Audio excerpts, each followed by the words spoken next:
I think that it has a certain roadmap in a way that I can also explain to my clients.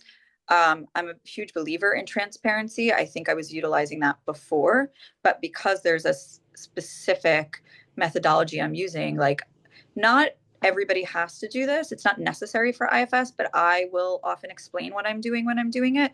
Not that we go in like without explaining it at all, but meaning I'm very into psychoeducation.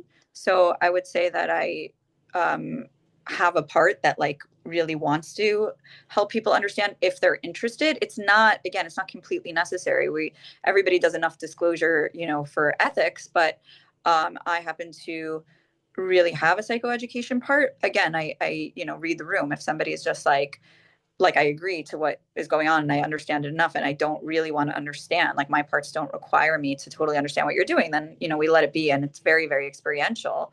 Right. But I like to educate people if they're interested.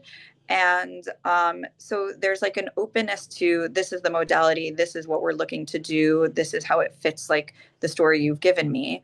Um, so it also is something that people can work on outside of therapy once, because the language is so, I find like, I'll talk to my kids from that language and they can use it and they like it. And I hear it more and more just being used without people realizing it. I have friends who laugh at me. I'll say, a part of me felt really hurt when you said that. And they'll be like, a part of you said that.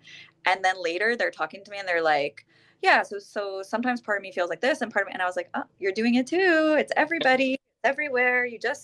It's really like the word that comes back a lot in IFS is noticing.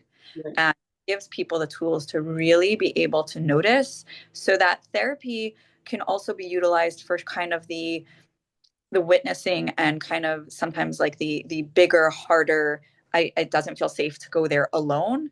And then a lot of working with parts can be done outside of therapy, sort of the parts that we're more used to, like you mentioned before, like some of the managers, like my timekeeping part, which is not necessarily holding so much trauma.